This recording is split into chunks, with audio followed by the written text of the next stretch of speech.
नमस्कार प्रेक्षकांनो, लग्नाची बेडीच्या आजच्या भागामध्ये राघव हा सिंधूचा पाठलाग करत असतो. सिंधू म्हणत असते की तुम्ही कोण आहात, का माझा पाठलाग करताय, सोडा माझा हात. राघव म्हणतो की तू सिंधू आहेस ना, माझी बायको. सांग सावी कुठे, 1 महिना झाला मी तुला आणि सावीला शोधतोय, तुला भुलायचं नाही आहे का. तरी आता ती कृष्णा नावाची बाई, जी की सिंधूसारखी दिसते, ती तिथून पळायचा प्रयत्न करत असते. राघव तिला ओरडूनच म्हणतो की किती खोटं बोलते सिंधू, काय झालंय तुला, सावी कुठे, मला फक्त सावीचा शोध घ्यायचा आहे, सांग सावी कुठे आहे. आणि मग तो आता तिला एकदमच खेचत असतो रागाने आणि म्हणतो की तुला सांगायचं नाही आहे का, का खोटं बोलतेस. राघवचा खूप संताप झालेला असतो. आता ती कृष्णा नावाची बाई म्हणत असते राघवला की तुम्ही कोण आहात आणि कधीपासून माझा पाठलाग करते, आणि ती कानाखाली वाजवते आणि म्हणते की तुमचा आणि माझा काही संबंध नाही आहे, माझं नाव कृष्णा आहे आणि तुम्ही माझा पाठलाग करू नका प्लीज. त्यानंतर राघव म्हणतो की मला माहीत आहे तू खोटं बोलतेस, तू माझी बायको सिंधूच आहे.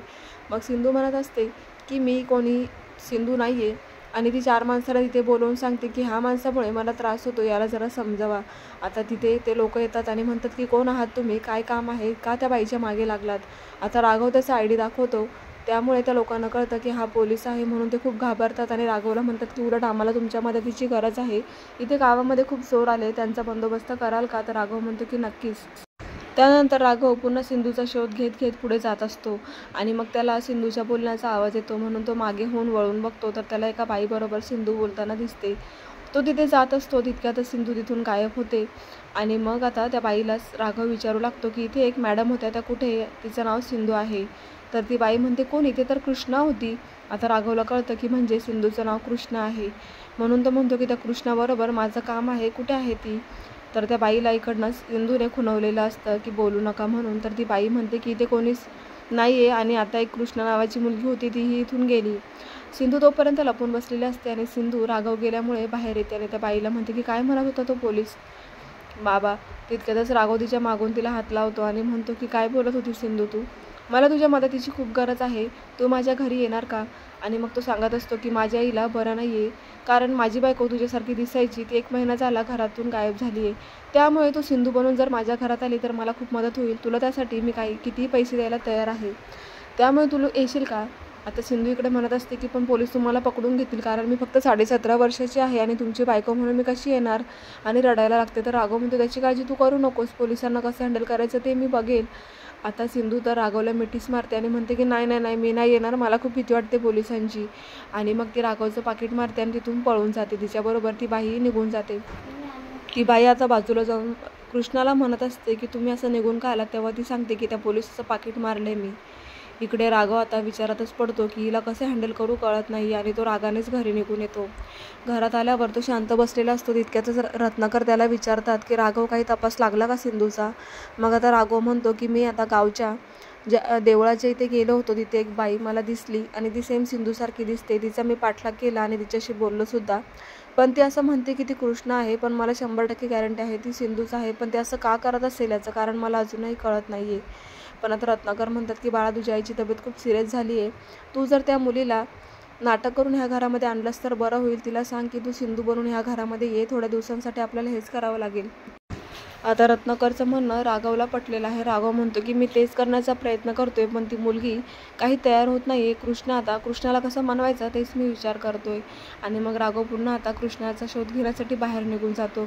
इकडे मधू रूमची कडी बंद करून आतमध्ये येते आणि शकुंतलेला कॉल करून सांगत असते की इथे घरच्यांचा काही ठाव ठिकाणा नाही आहे, सर्वजण खूप टेन्शन घेत आहे, सिंधूचाच विचार करताय, सावी कुठे याचा विचार करताय, मला ना खूप काळजी वाटते शकुंतला जी, लवकरात लवकर काहीतरी करा. शकुंतला म्हणते की अहो, इतकं काळजी करण्यासारखं काय आहे, सिंधूला धक्का मारताना हा विचार करायचा होता ना. तुमचा राघव तुमच्या हातामध्ये आला नाही वाटतं. अहो, त्याला बायकोच्या दुःखामधून तर बाहेर येऊ द्या, मग होईल की तुमचा. मधू म्हणत असते की तसं नाही, पण सावीचाही ते शोध घेत आहेत, मला ना भीती वाटायला लागली. सावीचा बंदोबस्त केलाय ना तुम्ही. शकुंतला म्हणते की सावीला मी इतक्या लांब कुठेतरी ठेवणार आहे ना, तुम्ही विचारच करू नका.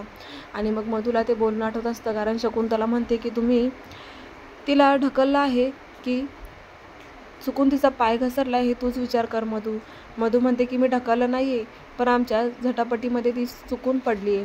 तर शकुंतला म्हणते की ती चुकून पडली का काय ते मला माहिती नाही, पण 1 खून केला काय आणि 100 खून केला काय, शिक्षा तर एकच असते ना, म्हणून आता मी सावीला सुद्धा सोडणार नाही. शकुंतला बोलली, विषय संपला.